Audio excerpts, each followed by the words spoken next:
Здравствуйте. Вы, наверное, обратили внимание, что мы пытаемся охватить в своих маленьких роликах разнообразнейшие темы.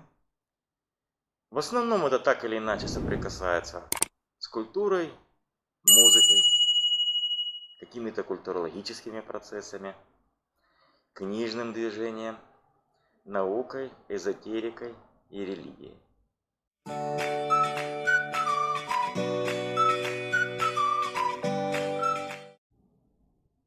Сегодня хотелось бы вместе с вами удивиться некоторым вещам, о которых многие даже не подозревают, а именно о взаимодействии, это наша любимая тема, казалось бы, несовместимых вещей. Сегодня речь пойдет о марокканском городе Танжер и культурологическим моментам и обстоятельствам, которые связаны с этим городом. Сразу у многих может возникнуть вопрос: при чем здесь Танжер и Марокко? Напомню, Марокко – страна в Северной Африке, относится к странам Магриба. Это Египет, Ливия, Тунис, Алжир, которые, в общем-то, объединяет одна очень существенная составляющая – религия, ислам. Есть, конечно, небольшой процент, например, в том же Египте коптов, это одна из христианских ответвлений. Есть и в Марокко до определенного момента там были, например, большие еврейские поселения, которые, в общем-то, исчезли в связи с эмиграцией марокканских евреев в Израиль. Но в основном это жители этих стран – арабы и берберы. Берберы составляют в некоторых странах чуть меньше половины, в основном арабы. Но Марокко – страна, выделяющаяся очень резко среди остальных стран. Потому что город Танжер, если напомню вам географию, возьмите карту, глобус или что есть под рукой, интернет. Танжер находится в Гибралтарском проливе. С одной стороны, со стороны Европы Гибралтар, с другой стороны фактически Танжер. Он является соединительным городом между Атлантическим океаном и Средиземным морем. Гигантское его важнейшее значение в экономике, потому что это порт. Всегда Танжер не всегда до определенного момента имел статус свободного города. И только когда Марокко получила независимость в 1958 году, он отошел. И то с большими боями и проблемами. В Танжере было фактически государство в государстве. Там находились дипломатические консульства, даже посольства, не в столице, а именно в Танжере. И город, что называется, бурлил. Естественный вопрос, почему? Что там такого экзотического, что туда фактически ринулись все? А все дело в том, что необыкновенная атмосфера. Вот смотрите, вот час ты назад был в Европе, через час ты уже в Африке. Пересек Гибралтарский пролив и попал в совершенно другую культуру, совершенно другую, которая, в общем-то, по своей сути является для европейца-американца экзотической. И вот с чего все началось. В 30-х годах, в начале 30-х годов прошлого века писатель американский Пол Боулс посетил Танжер. Ему кто-то рассказал, что в Марокко живут удивительные музыканты, которые посредством музыки могут делать все, что угодно. Вызывать дьявола, отгонять его же, наговаривать путем музыки порчу, всеразличные молитвы на выздоровление. И все это проходит в таком трансе, в экстатической, хаотической, очень, казалось бы, иногда беспорядочной музыке, визгливой, кричащей, непонятной, где основу составляют барабаны и духовые местные инструменты. за редким исключением. То есть это то самое, что и вызвало интерес Боулза. Он, в общем-то, застрял фактически на всю жизнь в Марокко. Он там и умер. В 1999 году 88 лет прожил этот писатель. Но, я вам скажу, фактически именно он и создал то, что есть так называемым марокканским движением. Что это такое, сейчас чуть позже объясню еще о Боулзе. Боулз написал удивительную книжку «Под покровом небес», которая, в общем-то, была экранизирована в 1990 году режиссером Бернардом Бертолуччи. Это культовый итальянский режиссер, где блистал Джон Малкович и Дебора Уингер в главных ролях. Фильм, кстати, очень интересный.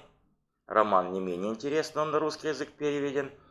Виды Северной Африки потрясающие, даже не из-за сюжета, а из-за видов. Можно это кино с удовольствием посмотреть, хотя и сюжет достаточно интересный. Так вот, Боулз фактически привлек туда всю культурную тусовку с Европы и Северной Америки. Потянулись туда и Брайан Гайсин, и Уильям Берроуз, и Тенниси Уильямс, и Труман Капоте. Все люди, которые так или иначе работали на стыке культур. Все люди, которые искали еще чего-то необычного, экзотического и непонятного. Танжер еще привлекал тем, что это был очень вольный город в буквальном смысле слова. Неимоверное количество проституток обеих полов. Неимоверное количество дешевого наркотика, притом разнообразнейшего. Очень вольные нравы, дешевизна жизни. Это тоже одна из составляющих того, что многие интеллектуалы и не только наводнили Танжер. Там были целые колонии. Английские, немецкие, бельгийские, американские. Люди жили чуть ли не кварталами, занимали. И местное население, конечно, с удовольствием принимало, потому что это их источник дохода. Другой там работы особой не было. Массовый туристический наплыв, притом таких экзотических людей, создавал то, что интересовало местного, а именно деньги, валюту, которая текла в их карманы. И вот тут всплывает интереснейший персонаж Брайан Гайсин, который вошел в историю как изобретатель, а точнее сказать продолжатель метода нарезок, который дружил с Уильямом Берроузом и который фактически создал поле для приезда туда величайших рок-музыкантов современности, в Танжер. Гайсин приехал туда с Боулзом в 50-м году, очень заинтересовался марокканской музыкой, да так сильно заинтересовался, что открыл в Танжере ресторан, который назвал «1001 ночь». Его спросили: а зачем вы открыли тут ресторан? Ответ поразителен. И даже с позиции сегодняшнего дня он сказал, что я открыл ресторан здесь для того, чтобы здесь жить, работать, а самое главное слушать постоянно марокканскую музыку. Он при ресторане организовал фактически клуб, где выступали марокканские музыканты, приезжающие из соседних селений и непосредственно из Танжера. Это были не только музыканты, это были акробаты, марокканские циркачи и все остальное. Но и тут мы подходим к самому главному моменту. А в чем такая прелесть марокканской музыки? Все дело в том, что сам Гайсин говорил, что Марокко удивительная страна. Там все связано с каким-то колдовством. Сосед может на вас навести порчу, а может вас отблагодетельствовать. Могут вас проклясть, что и с ним впоследствии сделали. Он был вынужден бросить свой ресторан, как он считает, именно по причине наведения на него порчи. Но это так. Хотите верьте, хотите нет. А вот музыка действительно существует. И одно из ответвлений этой музыки, так называемая джаджука. Еще называют джуджука, джоджука. Это именно та музыка, которая более всего поразила Гайсина. Она создает и фактически призывает пана, властителя мира хаоса. По эзотерическим взглядам, в общем-то, с помощью музыки это сделать возможно. Вы, например, помните наш ролик, если не помните, посмотрите об Алистере Кроули, где мы касались этих вопросов магического соприкосновения, высокого с эзотерикой. Поэтому, значит, здесь этот момент важен. Но из других ответвлений марокканской музыки, они наоборот отгоняют от себя злых духов и дьяволов. Так вот, наслушавшись джаджуки, пригласив Уильяма Берроуза, с которым он с трудом сошелся, Брайан Гайсин сделал очень хорошую рекламу для того, чтобы многие, а один из первых Брайан Джонс из Rolling Stones, который фактически обладал безупречным музыкальным даром и мгновенно играл на любом музыкальном инструменте, открыл для себя Северную Африку. В Танжере, когда он приехал туда в 1967 году, его полюбили. Он был блондин, что редкость для местного населения. Фактически его признали своим и даже выше. И он настолько погряз в этой музыке, что вот многие альбомы, например, самый классический альбом Rolling Stones The Biggest Banquet, там отголоски этой музыки марокканской явственно слушаются. И весь период, даже когда Брайана Джонса изгнали из группы Stones, всегда обращали внимание на Марокко. Там был и Мик Джаггер, и Кейт Ричардс, и их подруги, и Чарли Отт, вся ихняя тусовка постоянно были в Марокко. Посещали. И даже вот альбом, помнится мне, выдающийся Rolling Stones Steel Wells 1989 года, есть песня Continental Drift, тоже фактически кусок ее записывался в Марокко. Именно с музыкантами джаджуки,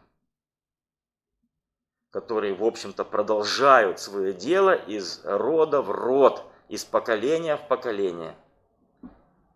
Да что там говорить, даже вам известная песня, одна из лучших рок-песен за всю историю музыки. «Кашмир» легендарных Led Zeppelin, песня «Кашмир». И то она вовсе не о Кашмире. Кашмир для красоты. Zeppelin никогда не были в Тибете и в Кашмире. Это впечатление Роберта Планта и Джимми Пейджа именно об Африке, именно о странах Магриба, именно о том, что мы сейчас говорим. Они неоднократно бывали в Марокко. И вот их сильнейший альбом No Quarter 1994 года записан и исполнен с арабскими музыкантами. Там не только марокканцы, там и египтяне, которые, в общем-то, создают тот фон загадочности и мистики. И Джимми Пейдж, гитарист Led Zeppelin, всегда говорил, что главное в музыке – это обмен энергией между зрителем и музыкантом и состояние транса. Секрет моих рифов, классных гитарных, он говорил, именно в этом. Повторяемости и вызове транса, вызывании транса. Это все идет от марокканской музыки. Поэтому влияние их очень сильно. Например, электронщики Orb, группа есть такая, тоже пропагандировали джаджуку. И в конечном итоге мы всегда ратовали за то, чтобы происходил синтез культур, взаимообогащение. Именно все классные рок-музыканты всегда открыты другим влиянием. Поэтому мы призываем вас смело слушать разнообразнейшую музыку, читайте хорошие книги, смотрите наши ролики. Спасибо за просмотр, всего вам доброго.